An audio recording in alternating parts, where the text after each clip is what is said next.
The American Constitution says that human beings are, they have the right to pursue life. They should go for life, liberty, and anyone know? Life, liberty, and if you don't know, I'll tell you, pursuit of happiness. Life, liberty, and the pursuit of happiness. So what is the pursuit in their mind? Happiness. Do what makes you happy. Okay. That's a lie. Because you'll never be happy. Because everything you think makes you happy doesn't make you happy. You thought the iPhone 6 would make you happy? Look at how depressed you are. You thought finishing Assassin's Creed in 2 days will make you happy? You still have a headache. You think things will make you happy, but as soon as you get them, you say, maybe the next thing will make me happy. And then you get to the next thing, and then that doesn't make you happy. So what I'm saying is the pursuit of happiness is the lowest goal. It's not the highest goal, it's the lowest goal. And it's very easy to accomplish. If there's a student who has a class at 7 in the morning, and he stays in bed and says, I don't feel like going. I'm happy where I am. He just successfully accomplished happiness. Even if temporarily, he said, oh, I fulfilled the American dream, the pursuit of happiness. Happiness is what? The lowest goal. Let's take one step above that. Because happiness is not worth it. Not worth it. Not in this life. Happiness will come, but not if you pursue it. Everybody who runs after happiness is depressed. I wish I could be happy. That's all they'll do their whole life. You know? Step 2, the pursuit of cool. I don't want to be happy, I want to be cool. I want to dress cool, I want to look cool, I want to talk cool. Because if I'm cool, people will like me. Because if I'm not cool, they don't want to hang out with me. They sit over there, I have to sit over here, but if I was cool, I could be with them. The pursuit of cool means you are trying your best to fit in with other people. Some people, their whole life is the pursuit of what? Cool. Just the pursuit of cool. If I can just get those people to like me.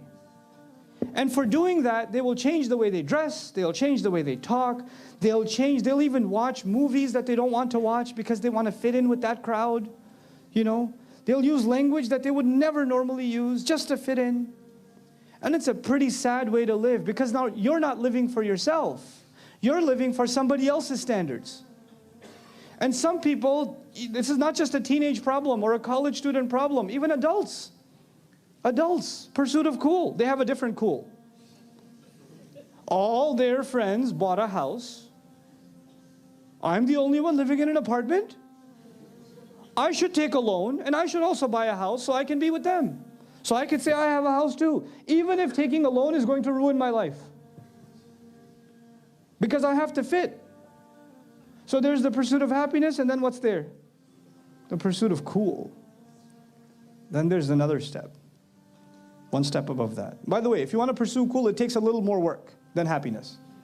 Happiness, you stay sleeping, you're happy. And then the pursuit of cool, you have to make some effort. Now the step above that, for a lot of people, is actually the pursuit of popularity. I don't just want to be cool, I want to be the coolest.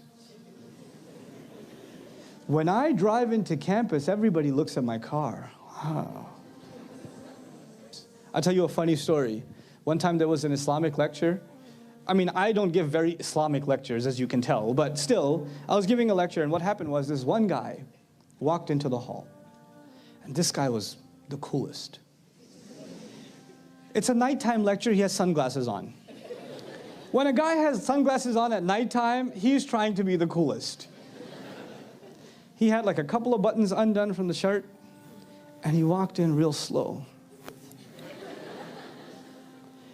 And he was hoping people would notice, but nobody noticed. So he walked out slowly, and he walked back in again. That would be the pursuit of what? The coolest. Popularity, fame.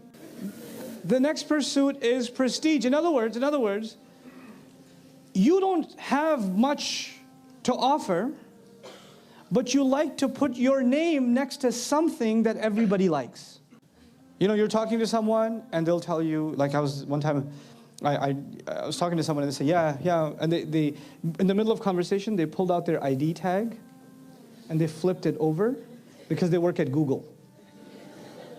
And they really wanted me to know, because you know when people do that, especially right before they start salah, like, wait.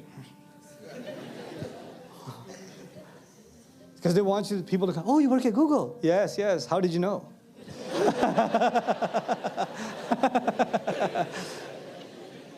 You know, you want to be associated with things that have prestige. You want to be associated with brands that have prestige, universities that have prestige. I forgot the list, it's too long. Cool? No, that's not. Happiness? Cool? Coolest? Prestige. Money. The next pursuit is what? Man, there are some people, they don't care about happiness. They don't care if they look cool or the coolest. They don't care about prestige.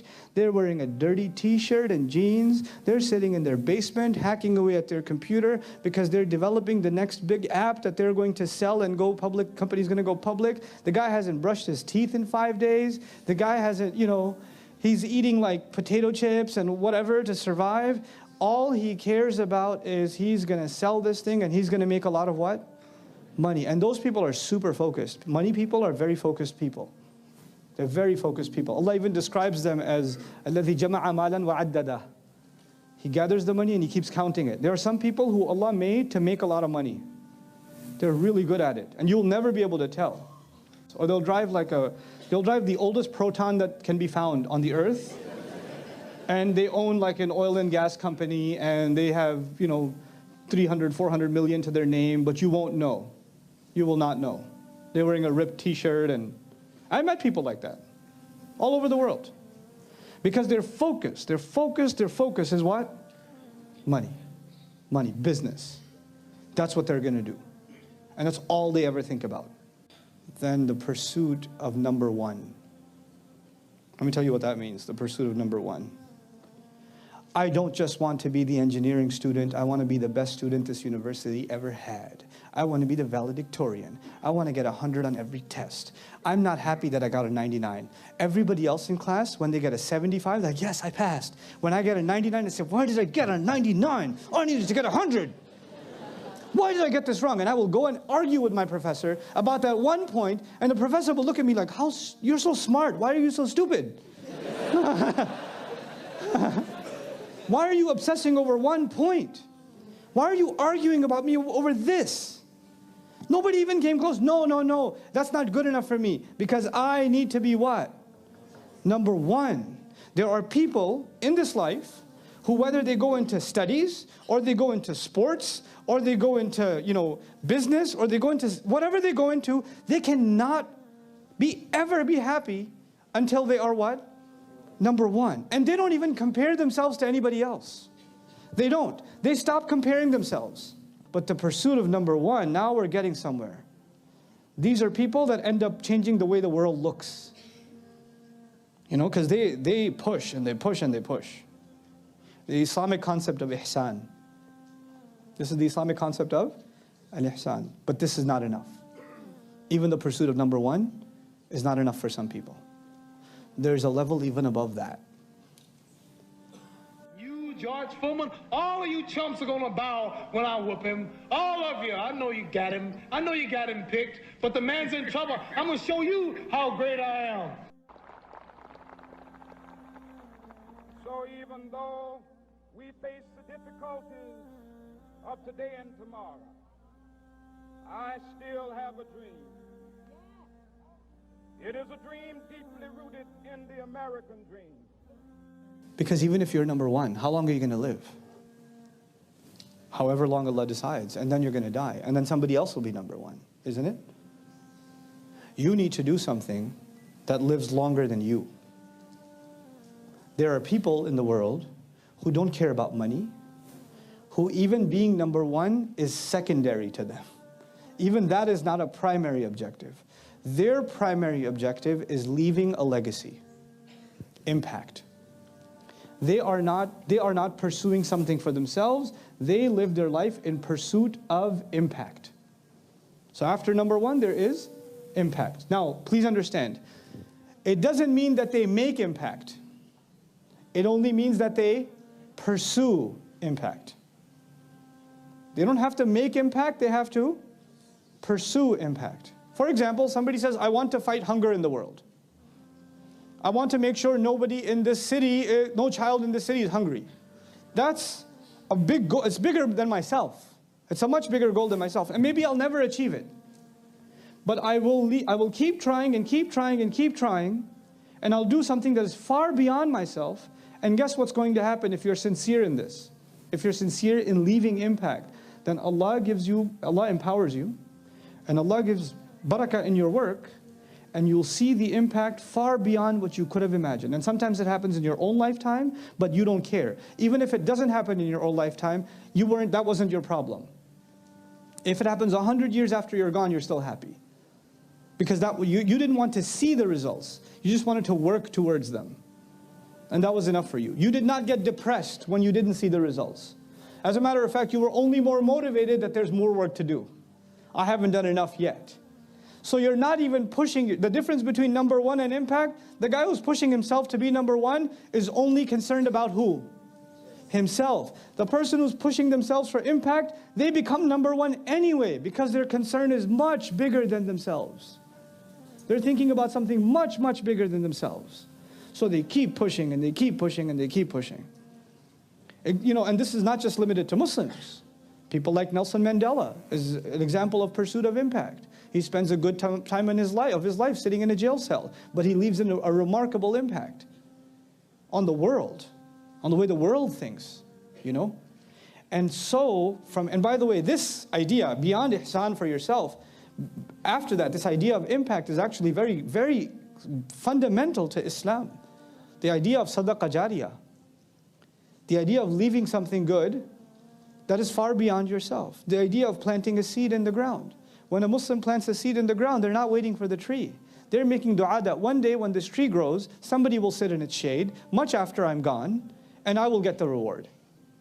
And somebody else will eat from its fruit, and I'll get the reward. And somebody else will take one of those fruits, take one of those seeds, plant it somewhere else, grow a tree, the process will start over, and I will get the reward. فِي كُلِّ سُنبُلَةٍ مِئَةُ سَبْعَةٍ. This is what the mind of the Muslim has to become. So now, you students, your mind, I would argue, if you can push yourselves to think, where will I make what? Impact. Where will I make impact? What has Allah given me that can make impact? And then there's the last one. You would think I was done at impact. There's one last one. There's one last one. And it's hard to understand, but if you are working towards impact, then you'll be challenged. And then you'll meet your final challenge, and that is the pursuit of truth. The pursuit of what? Truth. So what happens, for example, I'll give you a practical example. I don't want to talk to you in theory. There was an older fellow I know, I consider him a mentor. So he used to work as an executive in a corporation. He was in the marketing department, pretty high caliber executive. And he was number one. And he made good money. He made good money and he was number one. But he was unhappy. Now why was he unhappy? Because he felt that his goals are too low. Being number one came easy for him. Making a lot of money came easy for him. That automatically came with a lot of prestige. Family's happy. Everybody thinks he's the coolest because he's the boss in the office. All the steps before he already has. But he felt like his life is passing by and he's not leaving any what? He's not leaving any impact. So he left his job. The family liked it or didn't like it? The family went crazy. What are you doing? How are we going to make money? If I don't have money, I won't be cool anymore. People are going to think we lost all of our prestige. You understand what I'm saying? The previous steps start falling apart. Because he doesn't care about any of those. Now what does he care about? Impact. So what does he decide to do? He decides to start concerning himself with educating children in villages. And he doesn't just want to teach them tahfidh of Quran or Islam. He wants to make them successful citizens in society. So he decides to create programs where these children learn character, giving, they learn English, they learn Arabic, they learn Urdu, they go on to do their bachelor's degrees, and they on to go to master's degrees, they go on to do the PhDs. And then he especially focused a lot on orphans.